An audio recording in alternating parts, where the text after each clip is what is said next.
Assalamualaikum warahmatullahi wabarakatuh. Allahumma salli wa sallim ala sayyidina Muhammad wa ala ali sayyidina Muhammad, amma ba'du. Kawan-kawan yang dirahmati oleh Allah, semoga kita senantiasa diberikan kelancaran rezeki, keberkahan umurnya, dan diberikan setiap langkah yang kita lakukan selalu dalam naungan ridhonya, bukan dalam bentuk atau laknat dari Allah Subhanahu wa taala. Amin ya rabbal alamin. Kawan-kawan yang dirahmati oleh Allah, masih di channel Fathul Thalabah, sebagai saya sendiri yang bikin channel ini.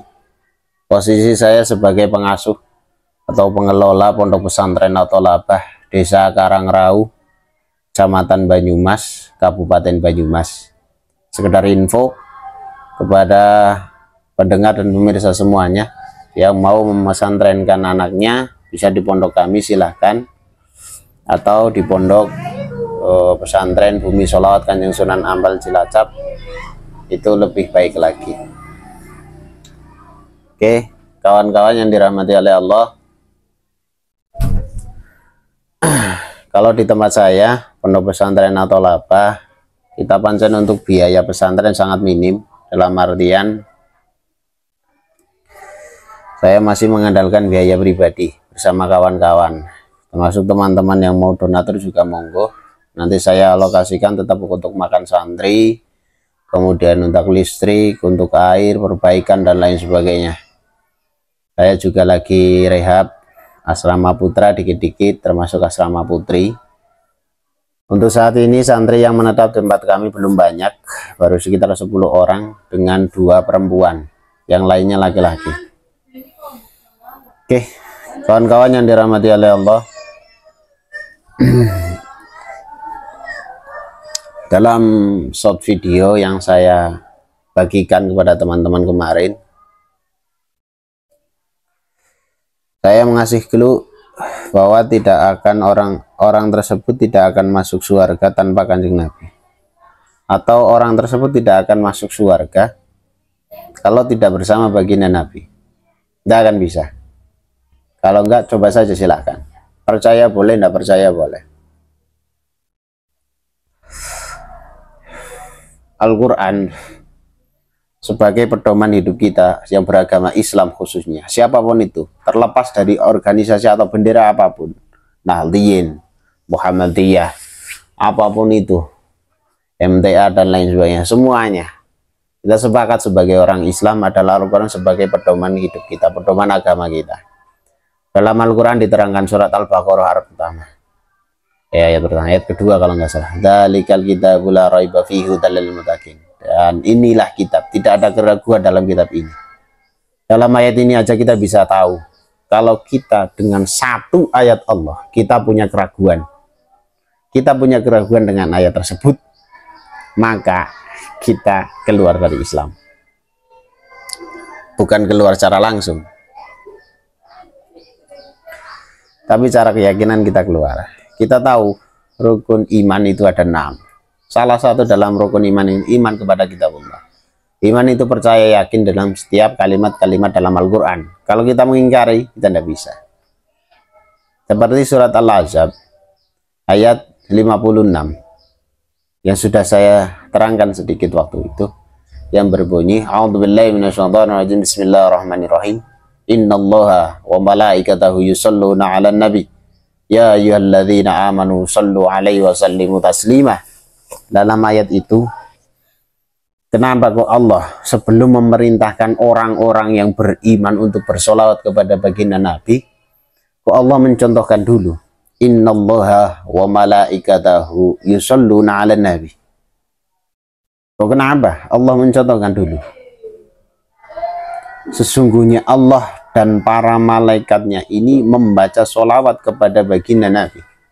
Baru Allah memerintahkan, hai orang-orang yang beriman, sholawatlah kalian kepadanya dengan salimu taslimah, dengan penuh ketakdiman, dengan salam yang penuh ketakdiman.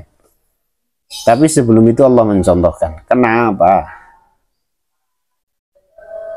Padahal perintah yang lain enggak.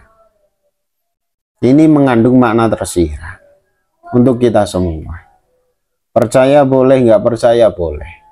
Dianggap saya mengada-ngada juga silahkan monggo. Kalau riwayat saya pesantren memang tidak lama saya. Saya pesantren hanya sekitar 10 tahun, tidak lama. Setelah itu saya harus pulang, harus meneruskan ayah saya, yaitu mengelola pondok pesantren.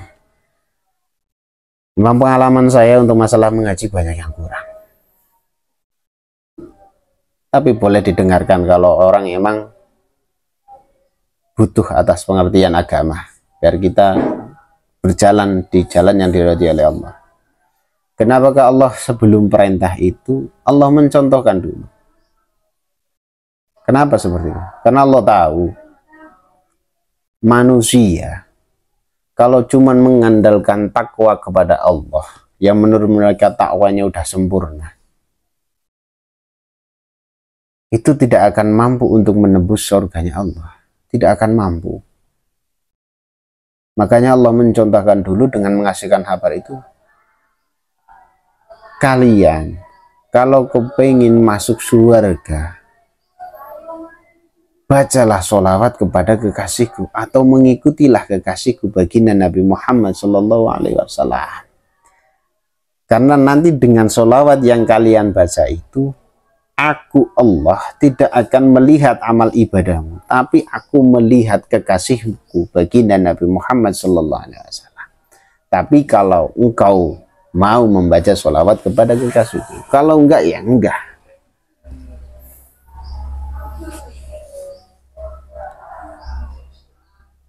Allah tahu kapasitas kita, tapi bukan berarti kita meninggalkan. Jangan keliru paham lagi. Makanya penting sekali ketika kita membaca sholawat ini untuk menghadirkan rasa cinta dan rindu kita kepada baginda Nabi Muhammad Sallallahu Alaihi Wasallam.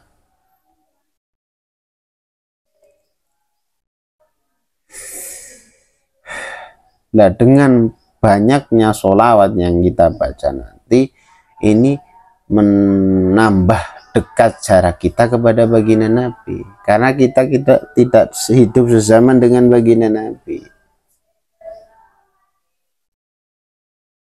Dengan banyaknya sholawat ini, maka Allah akan melihat kita dengan melihat kekasihnya, yaitu baginda Nabi Agung Muhammad Sallallahu Alaihi Wasallam, bukan melihat amal kita.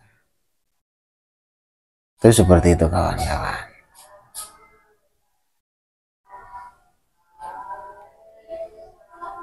Makanya kita berbondong-bondong lah. Ayo perbanyak sholawat. Allah saja dan malaikatnya, Allah yang kita sembah aja bersolawat. Malaikat yang tidak punya dosa pun bersolawat. Masa kisah kita nggak mau? Nah, kalau kita ada orang mengajak orang itu untuk memperbanyak sholawat kepada baginda Nabi Muhammad SAW, orang itu tidak mau diajak, maka orang itu menafikan atau menolak ayat Al-Quran ini. Bahaya. Ya, kalau kita kepingin masuk surga tanpa dihisab oleh Allah, kita ikut rombongan baginda Nabi Muhammad. Sholat sunnah. Karena di dunia ini benderanya cuma dua. Satu bendera iblis, yang kedua bendera baginda Nabi Muhammad SAW. Kalau kita ingin masuk surga, harus lewat baginda. Kalau enggak, enggak bisa. Apa cukup kita cuma membaca sholawat di sholat aja? Apa kita cukup membaca sholawat itu di di doa saja? Tidak cukup. Dalam ayat Al-Ahzab tadi, innallaha wa malaikatu yusholluna, itu fi'il mudhari loh, kalau nggak salah. Fi'il mudhari itu kan maknanya selalu, berarti sampai sekarang Allah dan para malaikatnya masih terus membaca sholawat kepada baginda Nabi Muhammad SAW. Allah dan malaikatnya saja terus membaca sholawat, apalagi kita yang bukan apa-apanya. Kita hanya umatnya, itu pun kalau diakui. Kalau enggak, Gimana? Enggak, Allah dan malaikatnya aja selalu membaca sholawat kepada baginda Nabi. Harusnya kita sebagai umatnya baginda Nabi, harusnya kita sebagai hambanya Allah harus selalu membaca sholawat kepada baginda Nabi. Oh, sholawat tanpa syarat. Bahkan orang kafir pun boleh membaca sholawat. Apalagi kita yang orang Islam. Di batin boleh gak? Boleh. Tapi lebih baik maknanya. Membaca ya lambene ikut, lambene melu. Itu seperti itu kawan-kawan. Kalau kita nggak mau bersolawat berarti kita merasa lebih tinggi. Kalau kita tidak mau selalu atau memperbanyak membaca sholawat, berarti kita merasa lebih tinggi dari Allah dan merasa lebih tinggi dari para malaikat-malaikatnya Allah. Na'udzubillahi min dzalik. Semoga kita tidak masuk golongan yang seperti itu. Makanya perbanyaklah sholawat. Kalau intinya sholawat saya sudah menerangkan di video yang sebelumnya. Kalau ada pertanyaan silahkan monggo ditanyakan. Rujukannya dari mana Gus? Monggo ditanyakan. Atau pengen lebih jelasnya mesantren aja di tempat kami silahkan. Nanti kita tiap malam bisa duduk, berdiskusi, membahas keilmuan, segala masalah keilmuan. Monggo silahkan. Di media ini biar kita saling mengingatkan betapa pentingnya membaca sholawat kepada baginda Nabi, karena Allah dan malaikatnya mencontohkan. Kita penting masalah keselamatan. Kalau kita tidak mementingkan masalah keselamatan akhirat yang abad dan abadin atau selama-lamanya, kita mau gimana kelak? Karena orang yang begitu dekat Kanjeng Nabi pasti masuk surga bighairi hisab. Coba kita lihat sejarah. Kenapa Sayyidina Abu Bakar, kenapa Sayyidina Umar bisa dijamin oleh Allah masuk surga tanpa dihisab? Kenapa? Karena beliau-beliau begitu dekat dengan Kanjeng Nabi. Tidak cuman badannya, tapi beliau rela mengorbankan nyawanya, mengorbankan keluarganya, mengorbankan harta bendanya untuk baginda Nabi Muhammad SAW. Bahkan setiap waktunya tidak pernah lepas membaca sholawat kepada beliau, termasuk ketika di depan beliau. Dengan begitu dekatnya itu, maka Sayyidina Abu Bakar, Sayyidina Umar salah satunya masuk surga tanpa dihisab. Gitu kan kawan. Tidak dilihat dulu kesalahan Sayyidina Abu Bakar seperti apa, tidak dilihat bagaimana kesalahan Sayyidina Umar dulu seperti apa, tidak dilihat. Masuk surga, tapi sangat dekat dengan Kanjeng Nabi. Kalau kita di dunia ini kepingin seperti Sayyidina Abu Bakar, Sayyidina Umar, perbanyaklah sholawat kepada baginda Nabi Muhammad. Insya Allah kita bisa dekat dengan baginda Nabi. Banyak itu berapa? 1000 masih kecil, 2000 masih kecil. Dan perlu diingat, para kekasih-kekasihnya Allah, para wali-walinya Allah, setiap harinya tidak pernah lepas dari 100.000 sholawat kepada beliau. 100.000. Gimana cara beliau saya nggak tahu, Allah alam. Karena wali-walinya Gusti Allah dalam Al-Quran diterangkan dunia ini bisa ditundukkan, termasuk waktu bisa ditundukkan kepada beliau-beliau, para kekasih-kekasihnya Allah. Setidaknya kita yang bukan apa-apanya, hanya orang biasa, perbanyaklah sholawat biar kita bisa dekat dengan Kanjeng Nabi. Kalau sholawat yang saya rekomendasikan, sholawat Kanjeng Sunan Ampel, sholawat yang biasa kita baca dalam tahlil. Seperti apa bunyinya? Allahumma sholli wa sallim ala Sayyidina Muhammad wa ala ali Sayyidina Muhammad. Atau dalam tahlil, Allahumma sholli wa sallim ala Sayyidina Muhammad. Allahumma sholli wa sallim ala Sayyidina Muhammad. Seperti itu. Kenapa kok seperti itu? Saya sudah menerangkan di video yang sebelumnya. Oke, seperti itu kawan-kawan. Semoga apa yang saya terangkan sedikit ini bisa menjadi keberkahan untuk kita semua.